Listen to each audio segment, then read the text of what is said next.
cafe sightings, works of fiction. Now, I concede I have blurred the lines here. So, mea culpa at the start. Sam Edmund, welcome. Hello, Jared. So, with the Tom Green correspondence now, I can no longer tell fact from fiction, but I want to share this one. Okay. I'd like to remain anonymous, please. That's better than alert, alert, alert. If you start your email, I'd like to remain anonymous, please, you had me at hello. While I was driving Tom Green home from his Mad Monday celebrations the other week, he and Tim Taranto were talking about which numbers they were going to wear at Richmond in round 1 against Carlton. It was fascinating listening, as they also mentioned it would be disappointing not to play with Dustin Martin, as he will be heading to GWS for season 2023. I can no longer tell. Fact from fiction.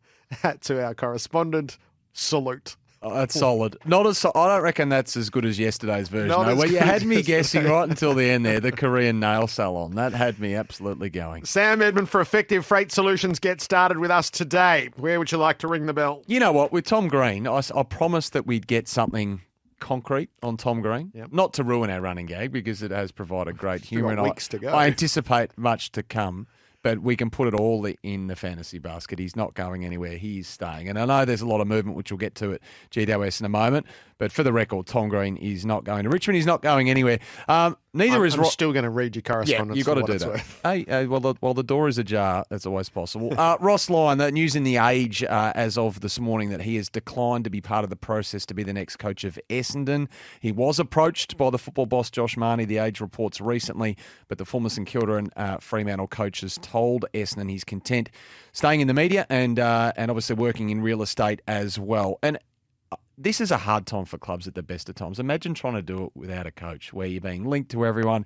You're missing out on targets, quote unquote, that you might not have even spoken to. You don't have a coach. So even though those you would like to get to the table are reluctant, because how could you possibly sign for a club that is rudderless at the top at the moment? So it's immensely difficult for Essendon, who always have a lot of smoke around them as a club during trade period, to attract that talent. So I thought that was worth mentioning. But that's big news with Ross Lyon.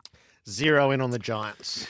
They're demanding Richmond cough up 2 first-round draft picks for Tim Taranto, firstly, and they are digging in on their departing stars. So while they're easing the squeeze on their salary cap, and they are resetting, and they've made that public under Adam Kingsley, and they want to correct that, the books a little bit, this will be far from a fire sale. This will not be a giveaway. So Taranto, 24, he has agreed to join Richmond on a 7-year deal, a lucrative contract that the Giants believe warrant lucrative compensation. So they're after 2 first-round picks for him. Jacob Hopper's contracted for next year at GWS. He met with the Tigers on Monday. He was always going to meet with Richmond once their season was over, Jacob Hopper, and then once it was, he did get in front of them. We know Geelong are really interested in him as well. He's looking to move to a Victorian club. Again, GWS insist they'll ask for a top 10 pick at a minimum for Jacob Hopper, who's twice finished in the top 3 at the best and fairest, was in last year's All-Australian squad of 40 as well. Bobby Hill, poised to join Collingwood. GWS expects to get a second-round pick for a player like Bobby Hill. And then there's Tanner Bruin, pick 12 in the 2020 draft, and one of those ones that hurts the Giants in a way, given they've put a few years of development into him, 30 games under his belt, but he wants to come to Victoria as well, so there's a potential future there for him at Hawthorn or North Melbourne. The Cats just monitoring him more in the background than the other 2 clubs, but it's the Taranto and Hopper trades that loom as the most contentious, and a good fit at Richmond, really, with life after Cochrane, greater support for Presti, who's had his injury problems, Jack Graham as well.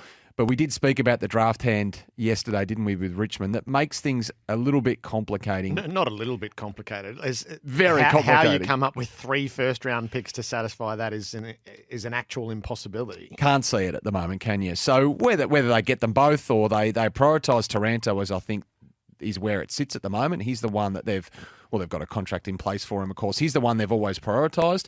And then if Hopper was to say, I want to play for you, well, then they've got a headache, but a nice one. Lloyd Meek, totally underutilised asset. As whenever I call with Jared Healy, this is his view. Lloyd Meek's got to find somewhere to play regularly. And I think